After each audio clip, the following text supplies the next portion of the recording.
কথায়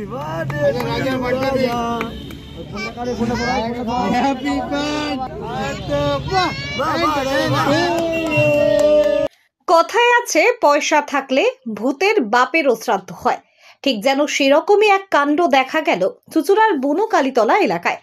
কারণ ঘটা করে অনুষ্ঠিত হলো পাঠার জন্মদিন।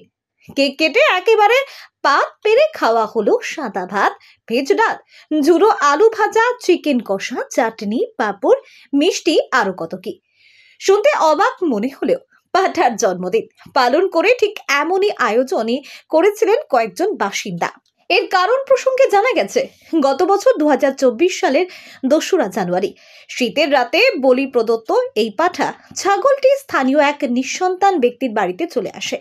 তারপর থেকে সেই ব্যক্তিটি এই পাঠা ছাগলটিকে নিজের সন্তানের মতোই বড় করে তুলছে এবং প্রতিবেশীরাও বলি প্রদত্ত ওই পাঠা ছাগলটিকে খুবই ভালোবাসে। গতকাল 2025 সালের 2রা জানুয়ারি পাঠা ছাগলের 1 বছর পূর্ণ হওয়ায় এলাকার প্রায় 60 থেকে 65 জন বাসিন্দা একজোট হয়ে একেবারে ঘটা করে রাজা নামে এই পাঠা ছাগলের জন্মদিন পালন করেন। লাইটিং করে, বক্স বাজিয়ে, বেলুন দিয়ে ডেকোরেশন করে, লাল রঙের জামা পরিয়ে স্পেশাল কেক কেটে রাজার জন্মদিন পালন করা হয়।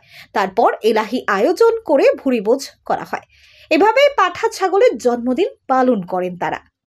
দাদা, এই যে দেখা যাচ্ছে যে অন্যান্য পোষ্যদের তো বার্থডে পালন হয়, আজকে এই অভিনব একটা পাঁঠার বার্থডে দেখা গেল, কারণটা কি?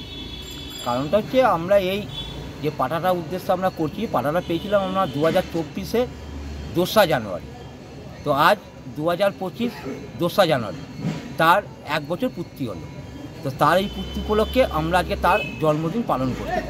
সব পশুদেরই তো জন্মদিন সবাই পালন করে, কুকুর, বিড়াল, খরগোশ থেকে আরম্ভ করে। তো আমরা এই পাঠার জন্মদিন উপলক্ষে আজকে এই 1 বছরের পূর্তি উপলক্ষে আমরা এই অনুষ্ঠানটাকে করছি। তো এই অনুষ্ঠানে তাকে আমরা কেক দিয়ে সম্বোধন করেছি, তাকে কেক খাওয়ানো হয়েছে, তাতে আমাদের অনুষ্ঠান হয়েছে। আমাদের এই অনুষ্ঠানের মাঝখানে রয়েছে আমরা যে সবাই মিলে যে আয়োজন করেছি খাবার দাবারে, তাতে আমরা প্রায় 100 থেকে 150 লোককে খাবারের অ্যারেঞ্জমেন্ট করেছি। সেই খাবারের মেনুতে আমাদের রয়েছে ভাত, ভেজ ডাল, চিপস, মুরগির মাংস, তার সঙ্গে আছে চাটনি, পাঁপড়, মিষ্টি।